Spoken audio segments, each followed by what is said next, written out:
Republicans like to mock modern monetary theory, the idea that government can print money with impunity, that government can spend whatever it wants without the need to tax. Modern monetary theory is basically the Dick Cheney deficits don't matter crowd, trussed up with a new fancy title. Most Republicans rightly lampoon this quackery, that is, when they're not practicing the quackery themselves. Today, many of these same Republicans will vote for a bill that makes modern monetary theory look like child's play in comparison. The monster spending bill presented today is not just a deficits don't matter disaster, it is everything Republicans say they don't believe in. This bill is free money for everyone. Proponents don't care if you're fully employed or own your own house or own your own business. Free money for everyone, they cry. And yet, if free money were the answer, if money really grew on trees, why not give more free money? Why not give it out all the time? Why stop at $600 a person? Why not $1,000? Why not $2,000? Maybe these new free money Republicans should join the Everybody Gets a Guaranteed Income caucus. Why not $20,000 a year for everybody? Why not $30,000? If we can print up money with impunity, why not do it? The Treasury can just keep printing the money. That is, until someone points out that the emperor has no clothes and that the dollar no longer has value. To so-called conservatives who are quick to identify the socialism of Democrats, if you vote for this spending monstrosity, you are no better. When you vote to pass out free money, you lose your soul and you abandon forever any semblance of moral or fiscal integrity. So the next time you see Republicans in high moral dudgeon claiming and complaining about spending of Democrats and socialism, remind them if they supported this monstrous bill that really the difference between the parties is less Adam Smith versus Marx and more Marx versus Engels. How bad is our fiscal situation? Well, the federal government brought in $3.3 trillion last year and spent $6.6 trillion. The deficit last year, a record-busting $3.3 trillion. If you're looking for more COVID bailout money, we don't have any. The coffers are bare. We have no rainy day fund. We have no savings account. Congress has spent all the money long ago. The economic damage from this pandemic is not the reason for this runaway spending. This spending's been going on for decades.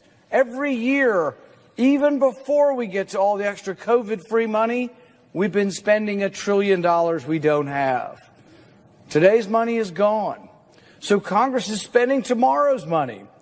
The spending chart is a red line of red ink that goes on forever. When we talk about spending tomorrow's money, it's not just the money that we need next month. It's the money we might need in a decade. It's the money we will need in 1, 2, 3 generations from now. For national defense, for infrastructure. This is the money that your children and your grandchildren will pay back with interest. The deficit doubling and tripling. Under George Bush, it went from $5 trillion to $10 trillion. Under President Obama, it went from 10 to 20 trillion. We're now at 27 trillion, but we're adding it at $1 trillion a year before we get to this COVID budget-busting bailout. Every tax-paying American already owes over $136,000, and they're staring at projections into the future that show no end.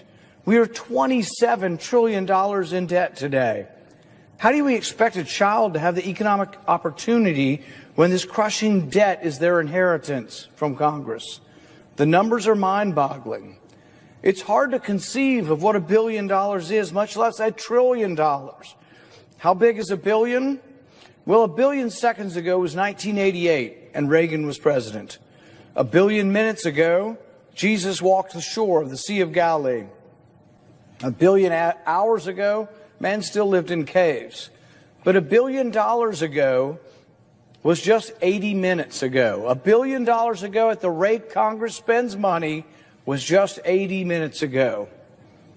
All of this should be setting off alarm bells.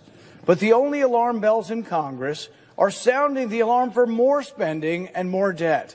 No cuts, no offsets, no pay-fors, no prioritization. Just print up more money and give it out to everybody because it's free money. Come and get yours. Well, the getting's good, but it leads to a mountain of debt. Spend all this money and leave the future to figure itself out. John Maynard Keynes was once asked, what about the long run? He said, in the short run, you can make a stimulus, you can print money, and you can give it to everybody. And Maynard Keynes, his response was, in the long run, we'll all be dead. No concern for the future, only for the immediate. Our budget deficit for 2020 was $3.3 trillion, but this new spending package will also give us another $2 trillion in the next fiscal year. By refusing to acknowledge the debt crisis, we are only hastening the day of economic reckoning. Total debt was 55% of GDP just 20 years ago. Today, it's 128% of GDP. So our total debt is more than our GDP, 128% of our GDP. The World Bank estimates there's a tipping point of debt to GDP at about 77%. Every percentage point costs another tenth or so of economic growth. So every year we're giving up somewhere between 5 to 8% of growth every year because of this burden of debt. This is thousands of jobs every year, tens of thousands of jobs that we lose because of this burden of debt. We are borrowing and worsening this debt crisis in part because too many governors and mayors have imposed heavy-handed restrictions that crush business. It isn't the pandemic that's killing the economy, it's the government's overzealous response that is killing the economy. The pandemic itself was disrupted, but Congress is being asked to help perpetuate these lockdowns. The more money we give to the states, the more they keep us in lockdown. Every bailout dollar printed and passed out to the governors only allows these tin-pot dictators to perpetuate the lockdowns. Their rules are arbitrary and unscientific. Governors and mayors across the country are picking winners and losers. Businesses, some that have been in families for generations, are being wiped out because they're not allowed to open. Restaurants have to close their doors for indoor dining, but then they get told they can open at limited capacity. But then they are told they have to close again. And then they get told they can open outside, and then they're told they can't open outside. Confusing, doesn't even explain the half of it. Bars are told that they can only serve alcohol if people are sitting and not standing, and only if they have heavy foods on their menus. Restaurants are told they can serve outdoors, then they have their permission revoked after they've sunk time and money converting their restaurant to outdoor services. But a caterer is told they can still serve outside. Businesses are told they have to close at an arbitrary time determined by government officials, as though the virus only comes out late at night. A business in one zip code can open, but one in an adjoining zip code across the street has to close, as if the virus can't cross an imaginary line. Airlines are allowed to fly, but hotels have to limit their occupancy, so you may not have anywhere to stay when you get there. Mom and pop stores and specialty stores are forced to close, but big box store competitors are allowed to stay open. How is any business expected to survive with this kind of arbitrary regulation that changes from day to day? Meanwhile, many schools remain closed, despite overwhelming evidence showing kids can learn safely in person. Which means parents can't go to work, which forces parents to leave their jobs and take care of homebound kids. Now, they have no income because the government forced them to leave their jobs to take care of their kids, and many kids are struggling with this improvised virtual school. The need for help is real. I hear it every day from Kentuckians and across the country. But it's clear that government has worsened the economic damage and acted as the biggest obstacle to economic recovery. There is no free money that can get us out of this situation. The only thing that can save us is to open the economy. If we give these tin pot dictators, these governors more money, they're less likely to open the economy. The answer is not printing up and distributing free money. It's opening the economy. We're not even debating the real answer to this. We're like, just print up the money and shovel it out the door. The deficit be damned. The threat of the destruction of our currency be damned. We can choose to let our economies open with guidance and precautions, but not obstruction. Let people rebuild their livelihoods. Reopen our schools so our kids can return. Parents can go back to work. Congress should do away with automatic spending increases and scrutinize where in the budget we can find savings to pay for the pressing needs arising from the pandemic. But we shouldn't simply print up money and pass it out to everyone.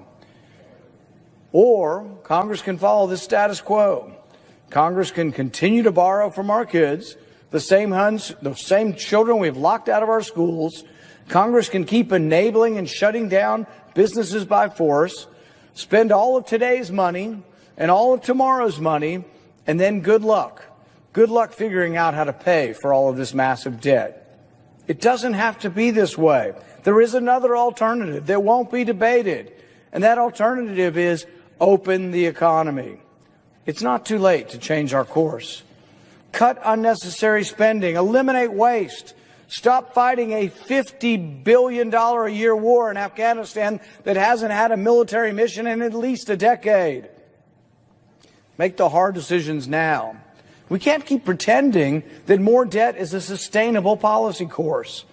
Leadership is not passing on the problem to someone who can't protest. Leadership is making the hard choices now.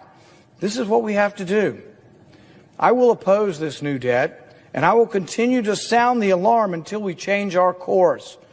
Our country can be saved. We can survive this if we pull together, but adding more debt is a mistake. It is not the solution, and we should resist it. Thank you, Mr. President.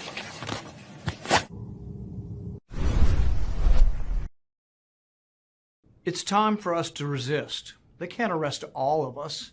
They can't keep all of your kids home from school. They can't keep every government building closed, although I've got a long list of ones they might keep closed or might ought to keep closed. We don't have to accept the mandates, lockdowns, and harmful policies of the petty tyrants and bureaucrats. We can simply say no, not again. Nancy Pelosi, you will not arrest or stop me or anyone on my staff from doing our jobs. We have either had COVID, had the vaccine, or been offered the vaccine. We will make our own health choices. We will not show you a passport. We will not wear a mask. We will not be forced into random screenings and testings so you can continue your drunk with power reign over the Capitol. President Biden, we will not accept your agency's mandates or your reported moves towards a lockdown. No one should follow the CDC's anti-science mask mandates. And if you want to shut down federal agencies again, some of which aren't even back to work yet, I will stop every bill coming through the Senate with an amendment to cut their funding if they don't come back to work in person. Local bureaucrats and union bosses, we will not allow you to do more harm to our children again this year. Children are not at any more risk from COVID than they are from the seasonal flu. Every adult who works in schools has either had the vaccine or had their chance to get vaccinated. There is no reason for mask mandates, part-time schools, or any lockdown measures. Children are falling behind in school and are being harmed physically and psychologically by the tactics that you have used to keep them from the classroom during the last year. We won't allow it again.